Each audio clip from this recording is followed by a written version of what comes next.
Por Hoy Noticias. Ser Podcast. Venga, que ya son las 7 del 17. ¿Qué tal? Muy buenos días. No sabemos qué nos va a deparar esta semana, sí sabemos cómo la empezamos. Y la empezamos mirando de nuevo a los incendios, sobre todo a uno de ellos, el de las Peñas de Riglos, en la provincia de Huesca. Las llamas han contenido estas últimas horas su avance, ha arrasado casi 17.500 hectáreas y se ha convertido en el más grande en la historia de Aragón. En el dispositivo murió ayer un cabo de la Unidad Militar de Emergencias tras volcar el camión autobomba en el que iba, junto a otros 3 militares que han resultado heridos. De momento, casi 1.000 vecinos siguen fuera de sus casas. Vamos a Zaragoza. Ana García Cortés, buenos días. ¿Qué tal? Buenos días. Las precipitaciones de las últimas horas y el descenso de las temperaturas han contribuido a frenar el avance del incendio de las Peñas de Riglos. Aunque la situación sigue siendo complicada, el operativo ha logrado estabilizar varios sectores y la zona más activa continúa en el norte. Por eso, ayer por la noche, el consejero de Interior, Roberto Bermúdez de Castro, insistía en la prudencia. El incendio en este momento sigue estando en una situación complicada, es un lugar muy complejo, muy complicado, con unas masas muy amplias, una dificultad muy grande y ha llovido poco, aunque ha llovido algunos puntos son retos bastante más, pero hay que ser muy prudente, hay que seguir trabajando mucho y aún queda incendio para rato. Mientras las muestras de dolor por la muerte de un militar del 4º Batallón de la UME se suceden, hoy día de minutos de silencio en Jaca, a las puertas del Ayuntamiento, y en Zaragoza, a las puertas de la sede del 112. El joven falleció ayer cuando el camión autobomba en el que trabajaba se precipitó por un barranco entre Atarés y Bernués. Otro resultó herido grave y fue trasladado en helicóptero al Hospital Miguel Servet de Zaragoza, donde permanece estable y fuera de peligro. Los otros 2 militares leves están en el Hospital de Jaca. A las 9 de la mañana, nueva reunión del CECOPI, el Centro de Coordinación y Emergencias de Aragón, para analizar la evolución de este incendio. Y antes, a las 8:30, esperamos conversar con el responsable del 112 en Aragón para que nos actualice cómo evoluciona el incendio.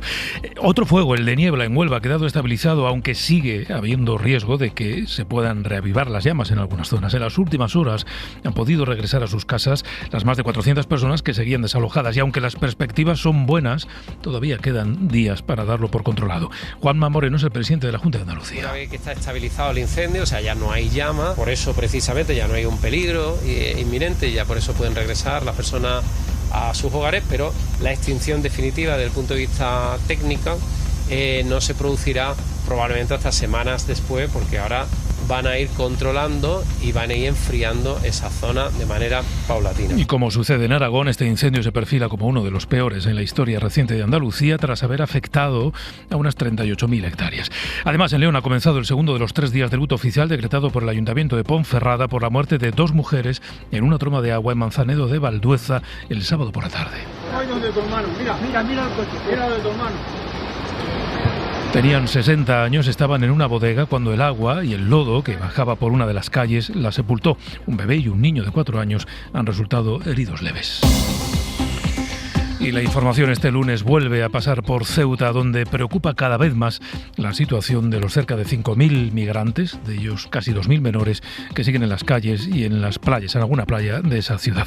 El gobierno ha mantenido el despliegue de ministros en Ceuta con la visita ayer de la responsable de Sanidad, Mónica García, que reconoció que aunque el sistema sanitario está sobrecargado, sigue funcionando. Ángel Villascusa, buenos días. Buenos días. Sí, tras reunirse con representantes sanitarios y del gobierno de Ceuta, aseguró que no se puede hablar de colapso, pero que sí se está notando la tensión, sobre todo en urgencias y en atención primaria. Un reto que, a pesar de las alertas de algunos sanitarios de la ciudad, según ella, no supone un riesgo para la salud pública. Asociar inmigración con enfermedad, lo siento, pero es injusto y es xenófobo. Asociar inmigración con delincuencia y con peligros es injusto y es xenófobo. Los migrantes no traen enfermedades. Los migrantes pueden enfermar ahora por condiciones de insalubridad. La ministra lleva días desmintiendo que la situación sea extrema o que haya riesgo para los ceutíes. Ha pedido además al gobierno de esa ciudad que habilite espacios para que las personas migrantes estén en condiciones dignas. Entre tanto, el PP reclamó ayer su dimisión. La señora ministra tiene que asumir su responsabilidad. Ella es la culpable de ese colapso sanitario en la ciudad de Ceuta y evidentemente ya no le pido que vaya, yo le pido que dimita, porque es una irresponsabilidad lo que está haciendo. Se lo pedía el vicesecretario del PP, Elías Bendodo, que también acusó al presidente Pedro Sánchez de estar en la hamaca, es literal, mientras los problemas crecen. Los populares insisten en la devolución de todos los migrantes que entraron a Ceuta hace casi 20 días, también de los menores no acompañados. Pues así empezamos este lunes, es 17 de agosto. Son, les decíamos, alrededor de 2.000 menores no acompañados de esas 5.000 personas que siguen en Ceuta. Buena parte de ellos están en la playa del Trampolín, donde este domingo varios han protestado para pedir asilo político. En la ciudad había miedo a un nuevo salto, un nuevo cruce que había circulado por las redes sociales, pero las autoridades marroquíes han frustrado este fin de semana un nuevo intento, muchísimo menos numeroso que el de finales del mes de julio. También frustraron el trabajo de varios periodistas de EFE, de Televisión Española o de Al Jazeera, que estaban en la localidad de Castillejos para contar lo que estaba pasando allí. En Ceuta, precisamente en la playa del Trampolín, sigue el enviado especial de la SER, Nicolás Castellano. Buenos días. ¿Qué tal, Pedro? Buenos días. Pues hasta ahora está subiendo la marea en esta playa del Trampolín, todavía es noche cerrada y esas olas están a punto de llegar a las mantas en las que siguen durmiendo 18 días después miles de personas. Aquí se repartieron el fin de semana prácticamente 10.000 unidades de comida que hace Cruz Roja cada día para intentar responder a esta emergencia humanitaria. Y aquí, Pedro, en las últimas horas se ha vivido una de las escenas más impactantes porque los solicitantes de asilo marroquíes están ya hartos.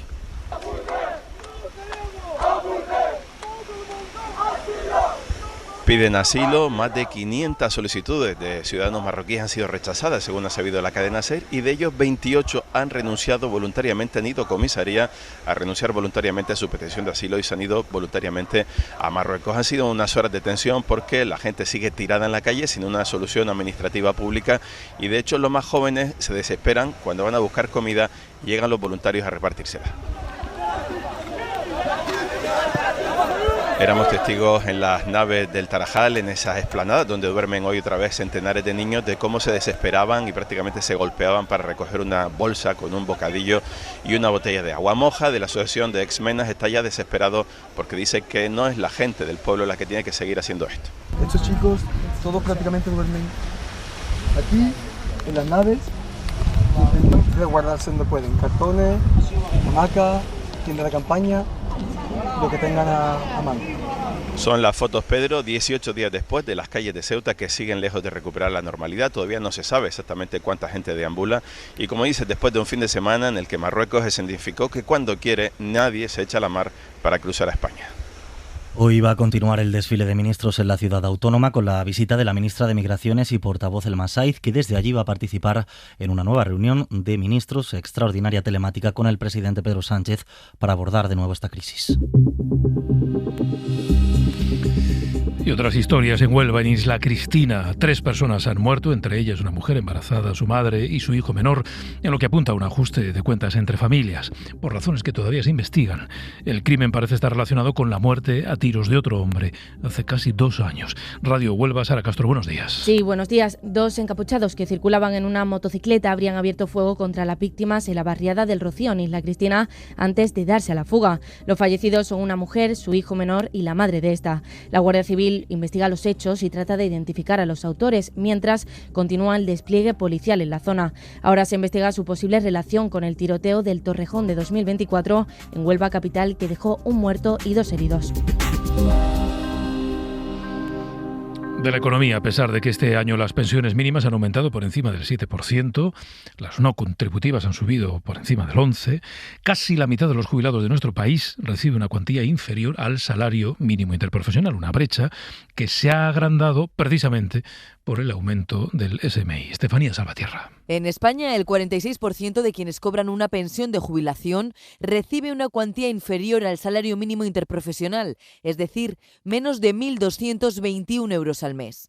Aquellos que viven de alquiler, 700.000, según la plataforma de mayores y pensionistas, destinan a la vivienda una buena parte de su nómina y a esta edad empieza a ser más común de lo habitual compartir piso. A lo que ninguno escapa es a los cálculos céntimo a céntimo para llegar a fin de mes. Cojo el autobús, me vengo aquí, porque en el barrio no se puede comprar. Hay que pensarlo, escribirlo y saltar mucho de un sitio a otro. No se puede comprar todo en el mismo sitio, hay que ir a varios sitios. Ya me ayudan mis hijos, ellos ya me echan una manilla. La pensión de jubilación más frecuente es la que va entre los 850 y los 950 euros, aunque la media se ha revalorizado un 45% en los últimos años. En este momento, la pensión máxima está en los 3.300 euros y la cobran algo más de 160.000 personas. Precisamente en Alemania, la jubilación se ha convertido en estas últimas semanas en un nuevo punto de fricción entre el gobierno conservador de la CDU y los varones del partido. El Ejecutivo quiere acabar con las prejubilaciones a los 63 años, pero tanto los socialdemócratas como los líderes regionales se niegan, dicen, para no dar munición a la extrema derecha, que es primera en intención de voto en algunas encuestas. Berlín, Ana Barrena. Nueva grieta para el canciller Merz dentro de su propio partido. Los 3 presidentes democristianos del Este se oponen a eliminar la jubilación para quienes hayan cotizado 45 años, medida que contiene la reforma de pensiones que está impulsando el gobierno de Merz. Hoy la edad de jubilación en Alemania son 76 años y 4 meses, pero sube año tras año hasta llegar a los 67 de forma definitiva.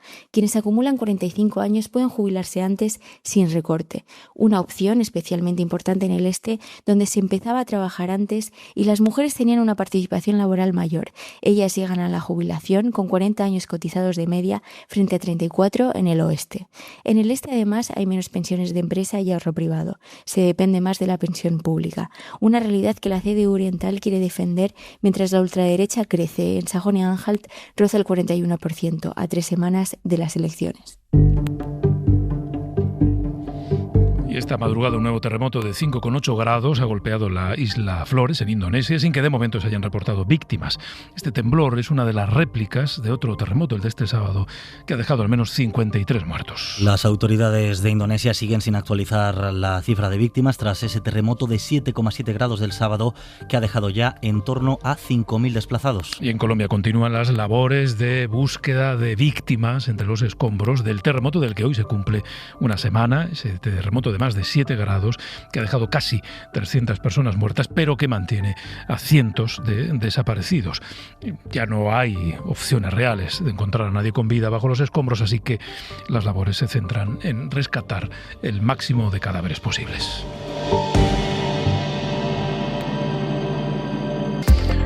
Los lunes miramos a la semana que estamos estrenando para ir marcando algunos hitos en la agenda y saber qué es lo que nos espera. En la política, esta semana va a estar de nuevo dominada por la crisis de Ceuta. El PP sigue reclamando que los ministros comparezcan en el Senado, aunque en Moncloa siguen diciendo que no y lo emplazan al Congreso. Julia Molina, buenos días. ¿Qué tal, Pedro? Buenos días. En el ámbito político todas las miradas siguen puestas en Ceuta. El gobierno es consciente de que todavía queda trabajo por delante para conseguir normalizar la situación, así que hoy mismo Sánchez reúne por videoconferencia a 7 de sus ministros para hacer seguimiento. Los menores siguen siendo el asunto prioritario a resolver, pero también el dar alojamiento a todas las personas que siguen más de 2 semanas después en las calles. Desde el Ejecutivo hablan de una crisis humanitaria y por eso lo esperable es que durante estos días sigamos viendo a ministros acercarse a la ciudad autónoma. Hoy, de hecho, lo hará la portavoz del Gobierno, Elma Sáez, que se reúne con el presidente ceutí, con Juan Jesús Vivas. Al PP, donde le gustaría ver a los ministros, es en el Senado, y aunque el Ejecutivo ya avisó de que irán primero al Congreso, esta semana los populares mantienen las convocatorias como herramienta de presión. Hoy los senadores del PP asistirán a la Comisión de Exteriores, aunque Álvarez no estará, mañana a la de Defensa y el jueves a la de Interior. No estarán los del PSOE, que sostienen que el PP trata de hacer de la Cámara Alta un circo. Fuera de España, la atención sigue una semana más en Oriente Próximo con la ronda de negociaciones y reuniones para avanzar en el desarme de Hamás. Y en América Latina, además de Colombia, ha arrancado la precampaña para las elecciones de Brasil del 4 de octubre. Victoria García. Esta semana, mientras la guerrilla de Hezbollah en el Líbano celebra el 20 aniversario de su divina victoria conmemorativa al fin de la otra guerra con Israel, una semana más el alto al fuego de la guerra actual sigue en la cuerda floja. Eso en el Líbano porque Egipto, allí se reúnen israelíes, cataríes, egipcios y Hamás para tratar de oficializar el desarme total del grupo terrorista palestino. El miércoles la ONU celebra el Día Mundial de la Ayuda Humanitaria, con el organismo sufriendo una de las peores crisis de su historia desde que Trump interrumpió las donaciones estadounidenses a proyectos humanitarios y desde que asumiera en su persona el papel de pacificador mundial en detrimento de la ONU. 8 conflictos dice haber solventado y de aquí a una semana, el próximo lunes, Ucrania celebra los 35 años de su independencia de Moscú, sumido en una batalla por evitar que Putin vuelva a desmembrar el territorio. Colombia trata de recuperar cierta normalidad tras el terremoto que ha dejado centenares de víctimas mortales, y en Brasil ha dado el pistoletazo de salida a la campaña electoral que llevará a Lula y a Bolsonaro a medirse en las urnas. De la economía, la situación en Oriente Próximo seguirá teniendo repercusión en los combustibles y esta semana vamos a conocer los primeros datos turísticos del verano en nuestro país. Pablo Anzola, buenos días. Buenos días, sí, con el calendario económico en punto muerto esta tercera semana de agosto, la economía seguirá muy pendiente de las novedades internacionales y su impacto en los mercados energéticos. Habrá que ver si el barril de Brent aguanta contenido en esa horquilla de entre los 85 y los $90 en los que se movió la semana pasada, lo que le deja todavía un 30% por encima del nivel que marcaba antes de que arrancara el conflicto en Oriente Próximo. Más allá de eso, y ya en clave local, este viernes estaremos atentos a los datos de coyuntura turística de julio del INES, un primer termómetro sobre la ocupación y los precios de los hoteles este verano que permitirá ver cómo de cerca tiene España batir el récord de turistas este 2026. Hablamos, hay que recordar, de un sector clave para nuestro país. El turismo representa en torno al 12,5% del PIB, 1 de cada 10 euros que genera la economía española. Y en medio de la alerta por sequía que afecta a España y a buena parte de Europa, se va a celebrar la Cumbre Mundial sobre la desertificación. Nos lo cuenta nuestra compañera de la sección de Sociedad, Marina Fernández. Esta semana vamos a seguir de cerca lo que sucede muy lejos en realidad, a 10.000 kilómetros de distancia, en Ulan Bator, en la capital de Mongolia, donde se celebra durante las próximas 2 semanas la Cumbre Mundial sobre Desertificación. Esa degradación de la tierra que impacta directamente en la producción de alimentos, en la disponibilidad de agua y, en consecuencia, en la estabilidad económica y que afecta ya al 40% de la superficie terrestre mundial. En España hay regiones como Murcia, donde 9 de cada 10 hectáreas están en proceso de desertificación.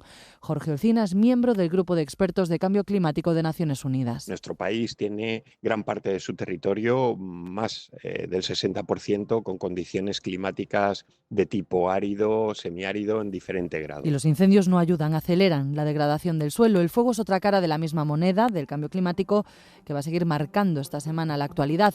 Las cifras de hectáreas arrasadas en España superan ya por mucho las del año pasado por estas fechas y tenemos la mitad de agosto todavía por delante. Para no perderte ningún episodio, síguenos en la aplicación o la web de la SER, Podium Podcast o tu plataforma de audio favorita.